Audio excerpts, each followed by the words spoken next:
Welcome to Shatter. Support the channel by liking, commenting, and subscribing. I promise even more interesting stories. At first, it sounded like a joke. "You with your man feelings again?" she smirked, wiping her hands on a towel. I stood in the kitchen after a 12-hour shift. Dishes piled up, kids screaming, my brain fried. I didn't need a grand gesture. Just some presence. A little warmth. Maybe a, "How was your day?" But she was busy. Another client call. Another workout. Another nutrition plan to edit. In a house where we used to talk, now there was only her voice, through headphones, screens, and Instagram stories. I tried to speak. Not complain, just speak. "I miss you," I said. "You're here, but it's like there's glass between us." She didn't even look up from her laptop. "You always need something," she muttered. "I'm tired too. I don't have to carry everyone." "I'm not everyone," I replied. "I'm your husband." And that's when she said it. "I don't need to meet your needs. I have my own." It wasn't angry. It wasn't emotional. It was surgical, like cutting a string without looking where it leads. I walked out to the balcony, lit a cigarette. First one in a year. Something shifted. Not loud. Not dramatic. Just moved. I remembered how it used to be. How she'd place her hand on my chest at night and whisper that nothing felt scary when I was close. How she used to wave from the balcony as I left for work. How she'd make my favorite meatballs, even on her tired days. Now, protein shakes, DMs, eyes always pointed at someone else's screen. I didn't hate her for it, but I understood something. If my needs are optional, hers soon will be too. But I wouldn't say that. I wouldn't argue. I wouldn't explain. I'd just act. I'd stop being the man she could depend on emotionally, financially, physically. I would stop waiting. Stop asking. Stop hoping. And I'd let her feel what it's like to speak into silence. To reach for someone who's no longer waiting, but already gone. This wasn't revenge. It was balance. The shift started subtle. I didn't slam doors. Didn't raise my voice. I just stepped out of her rhythm. I stopped reminding her to eat. Stopped waking her up for morning shoots.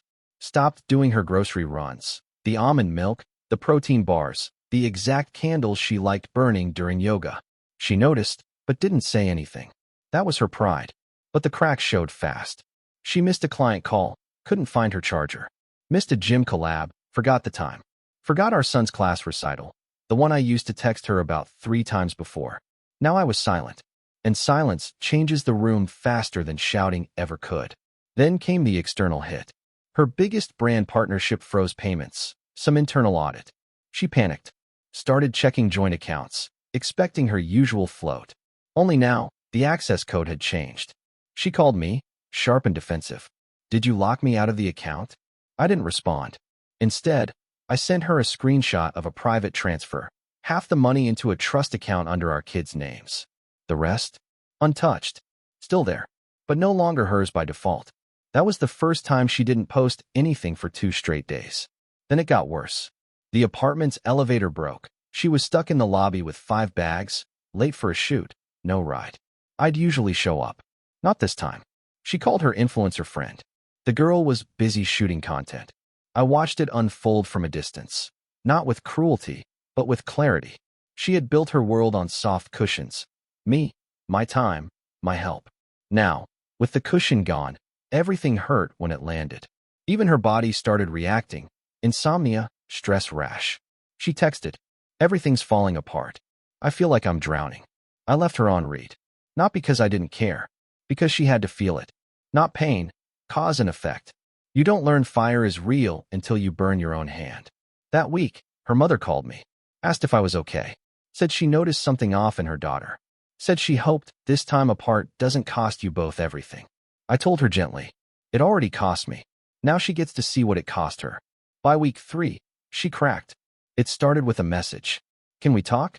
I feel like I'm losing you." That was the irony. You can't lose what you dismissed. You just realized too late it wasn't disposable. I agreed to meet. Neutral ground.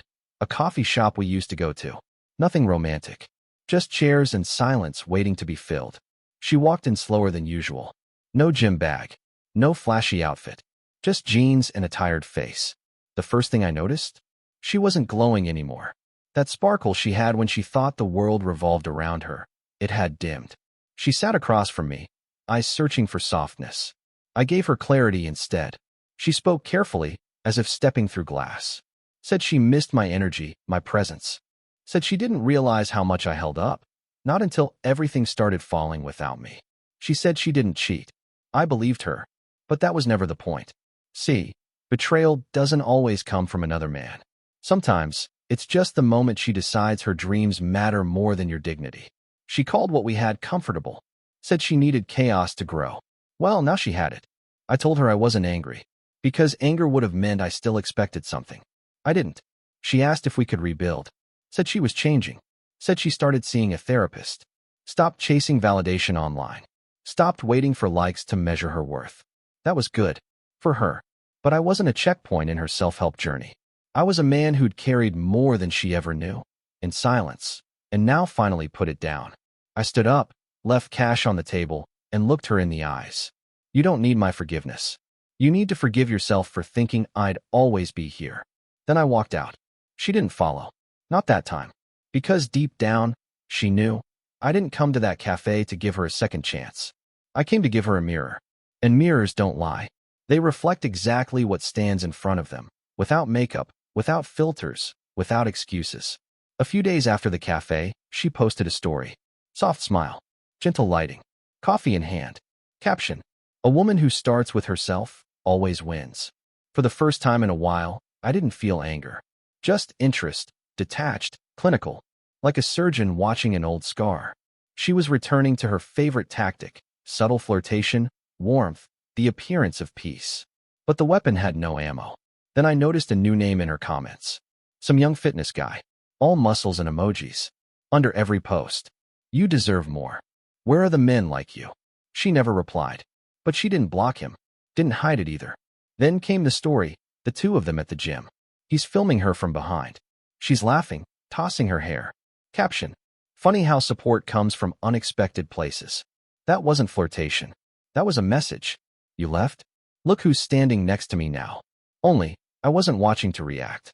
I was watching to confirm I'd made the right choice. I put my phone down and took the trash out. Under the streetlight, my neighbor glanced over. Saw your ex in a story with some gym guy. Looks like she's doing fine. I smiled. Calmly. Later that night, her text came in. Hope you didn't take that gym story the wrong way. He's just a colleague. Helps with content. You know how this stuff goes. I didn't reply. Because when a woman tests your boundary, she's already stepped past it. This wasn't a slip. It was a probe. She wanted to see if I'd bite. If I still played. But I wasn't in the game anymore. That night, I ordered a new couch. Sold the old coffee machine, the one we picked together. Threw out the last of her makeup from my bathroom. Small moves. But that's where the real shift happens. You don't have to scream. You just start erasing her from the frame. At first, it was just harmless teasing. A few stories. Some flirty comments. He was the eager fan. She was the confident tease. But men who are let too close often forget that no one gave them the keys. It escalated quickly. He started demanding her constantly. You're light. You deserve someone better. You shouldn't be alone. I'd worship you. At first, she laughed it off. Replied with short, polite lines. Then, she stopped replying. But he didn't stop sending. He began commenting publicly. Why are you ignoring me? We had a connection. I actually love you. And you're just playing games, like he did. Under her posts, he wrote things like, I'll wait for you even if he comes back. Don't complain when he hurts you again. I was here. Then one evening, he showed up. Outside her gym. Phone in hand. Flowers. And eyes that weren't full of admiration anymore. Just entitlement. At the time, I didn't know all of this. But later, when she messaged me in the middle of the night, begging for help, she told me everything. She had called the police. They said, he hasn't broken any laws. It's a public space. Until he threatens you, there's nothing we can do. She tried her mother. Her influencer friend. No one answered. Then she called me. Her message came at 2:08 a.m. Please call me. I don't know what to do. He knows where I live. I'm alone. I read it. Paused. And went. Not for her. For my children. For the memory of the woman she once was. Before filters. Before fans. Before she made attention her god. When she opened the door, she was raw. No makeup. No pose. Just scared. Real. I checked the windows. The locks. Looked her in the eyes. And said, I'm not back. I'm just not letting the mother of my kids get cornered by a stranger while I do nothing. She nodded. Didn't speak. She didn't sleep that night. And for the first time in a long time, not because she was chasing growth, but because she finally realized. When you lose real protection, the world doesn't applaud. It devours. After that night, she vanished from the feed. No stories, no posts, no filtered quotes about inner strength or glow-up energy. Just silence. I didn't call, didn't check in. I simply watched from a distance as, for the first time in months, she was alone, not just physically, but emotionally. Later, I found out. She canceled shoots, declined 3 sponsorships, deleted comments, scrubbed her page clean of the version of herself she had spent years curating. And it wasn't a performance. It was collapse. When you take off the mask and there's no face underneath, that's when fear begins. All the things that once filled her days, meetings, likes, coffees, mirrors, became weightless. The rituals she clung to like anchors now dragged her under. She started crying. Not for the camera. Not for sympathy. Alone, in the quiet of an apartment where no one answered. I'm here. A neighbor told me later. She sat on that bench for 2 hours. No phone. Just staring. Her mother texted me. Something's shifting. She looks like she woke up from something. I knew what it was. Not full regret. Not yet. But recognition. That when your world burns down, you don't call the ones who clapped for your rise. You call the one who silently fixed the leaks in your roof. I didn't feel triumphant. No satisfaction. Just breath. Space. A return to self. I spent more time with the kids. Started sleeping better. Stopped replaying old conversations. She messaged me one line after a week. Thank you for coming that night. I didn't deserve it. I didn't reply. Because, for once, everything was where it should be. She in silence. Me in peace. And between us, not revenge. Not bitterness. Just quiet. And in that quiet, for the first time in years, you could hear the truth. I noticed she started cooking for the kids herself. Not food blogger meals, real food. Cutlets. Porridge. No filming. At the parent-teacher meeting, she sat quietly. Not on her phone. She listened. Wrote things down in a notebook. Out on the street. No makeup. No posing. Just walking, head lowered. Looking at faces, not at lenses. She didn't ask for anything anymore. She just showed up. On time. Did the things she used to hand off to me? Her sister said. She gets it now. Doesn't blame anyone. Stays quiet. Keeps going. And I stayed quiet too. Because what she's doing now, I did for years. Without praise. Without acknowledgement. One day she came up to me and said, I'm not asking for anything. I just want you to know, I'm not playing anymore. I nodded, turned around, and kept walking. Because this time, I wasn't in the game. She used to fear looking weak, feared admitting fault, feared someone would point and say, told you, it was all a performance. That's why what she did next didn't feel like her. I didn't hear it from her. I heard it from the kid's teacher. Your ex came in on a Saturday, cleaned the classroom, wiped the desks, no camera, just asked for keys. Then her sister. She went to the mall, found that cashier she once snapped at, apologized, face to face. No excuses. The woman cried. No stories. No selfies. No hashtags about healing. Just acts that gave her nothing, except humility and growth. One day I came to pick up the kids. They were ready, bags packed. But she stopped me at the door. Can I say something? I shrugged. Didn't nod. Didn't smile. Just waited. I'm not asking you to come back. I don't expect to erase what I did. But I know I don't live the same anymore. And if one day, just know, I'm not waiting, but I'm willing to be accountable for all of it. She stopped, didn't cry. For once, she wasn't performing. I looked at her. No posing, no carefully chosen outfit. Just a tired woman who finally stopped trying to look strong and chose to be real. I took the kids, said goodbye, nothing more. But in the car, I thought, not about her, about myself.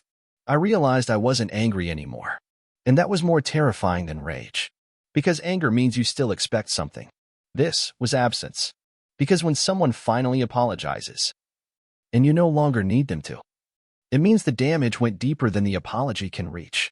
That night she didn't message me, didn't call. I checked her profile. Blank. Photos gone. Following only the kids' accounts and one local charity. Symbolic. Not as bait, but as a quiet confession. She wasn't trying to save the older anymore. I put down the phone.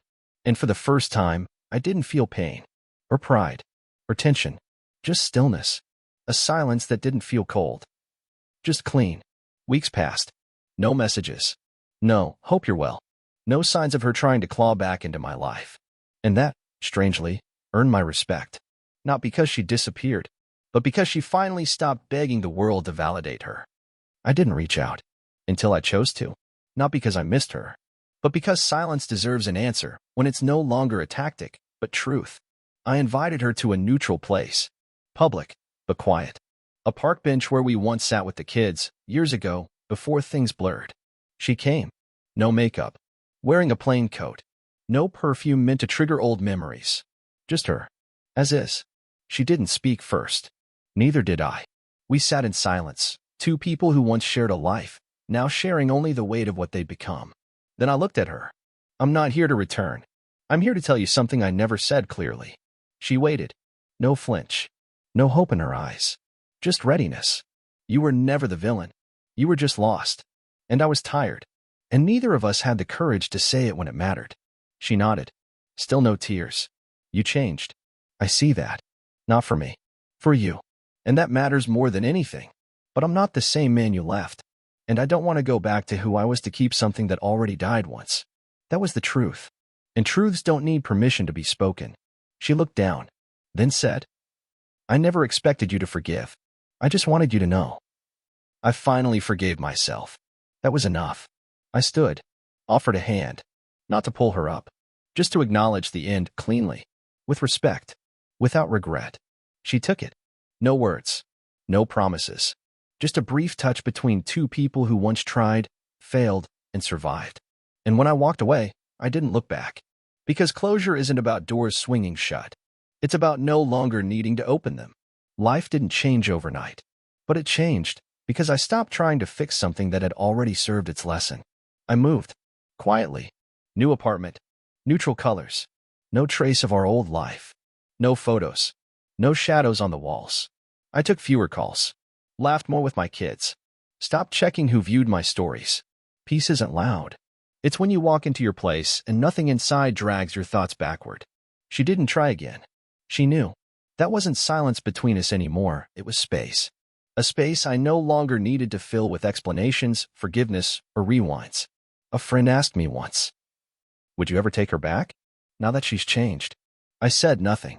Not because the answer was hard, but because it was simple. You don't go back to the fire just because the ashes look harmless. One day, I saw her. From afar. She was walking with someone, maybe a friend. Calm. Modest. Different. She didn't see me. And I didn't interrupt. Because some endings don't need acknowledgments. Some victories aren't loud. Sometimes, true strength is not fixing what broke you, but letting it stay broken. And walking past it without guilt. There was no cinematic finale. No final kiss. No dramatic goodbye. Just this. I didn't lose her. I outgrew her. Not out of pride. Out of peace. She was a chapter. Not the whole book. And when men ask me today what changed, I say, I stopped fighting for someone who watched me drown, then said I was too quiet. That's it. No revenge. No bitterness. Just stillness. And a woman left behind, not because she was evil, but because I finally chose me. And I never needed her to understand that. Because true freedom isn't proven. It's lived. What would you have done in my place? If the story hit you, leave a like. And don't forget to subscribe. It only gets stronger from here.